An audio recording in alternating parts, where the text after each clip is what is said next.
नाज़रीन अहम ख़बर आहे मूंखे अपडेट कंदा हलूं त थर में ॿारनि जी फ़ौतगियुनि जो सिलसिलो रुकिजी न सघियो आहे। सिविल अस्पताल मिठी में ख़ुराक जी खोट ऐं बीमारियुनि वॻे वधीक 2 ॿार फ़ौत थी विया आहिनि। 45 ॿारनि जो इलाज हलंदड़ आहे।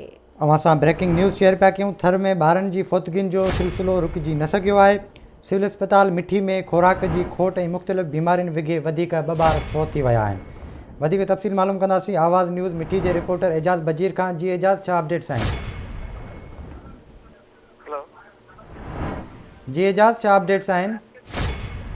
जी बिल्कुल, थरपारकर ज़िले में मैसूम ॿारनि सां मौत जो राकाज़ जेको आहे उहो बंदि न थी सघियो आहे। जिन करे थरपारकर ज़िले में सिविल अस्पताल मिठी जेका आहे उते खुराक ऐं सहूलियतनि जी खोट सबबि वधीक 2 मैसूम ॿार जेके आहिनि उहे फ़ौत थी विया आहिनि। मैसूम ॿारनि में कमरदीन ऐं नज़ीर दर्स जा ताज़ा जवल ॿार जेके आहिनि उहे शामिल आहिनि।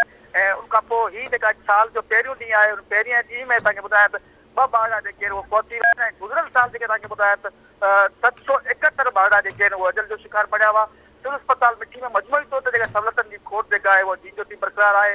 दवाऊं अस्पताल में न हुजण जे बराबरि आहिनि। उनखां अलावा कंहिं क़िस्म जी टेस्ट जेका आहे उहा नथी कई वञे। उनखां अलावा नर्सरी वार्ड जेके आहिनि उन्हनि में बि कंहिं क़िस्म जी दवा जेका आहे उहा उते ॿारनि लाइ मौजूदु न आहे। इन करे थरपारकर ज़िले जे मुख़्तलिफ़ घणनि इलाइक़नि में जेके मैसूम ॿार आहे सिविल अस्पताल मिठी में पहुचनि था और उनखे का बहितर जेका ट्रीटमेंट आहे उहा नथी मिले। जिन करे 2 वधीक ॿार जेके आहिनि उहे फ़ौत थी विया आहिनि। 45 खां वधीक ॿार जेके आहिनि उहे सिविल अस्पताल मिठी में ज़ेर इलाज आहिनि। ऐं अॼु जे ॾींहुं में तव्हांखे ॿुधायां 2 ॿार जेके आहिनि उहे सिविल अस्पताल मिठी में फ़ौत थी विया आहिनि।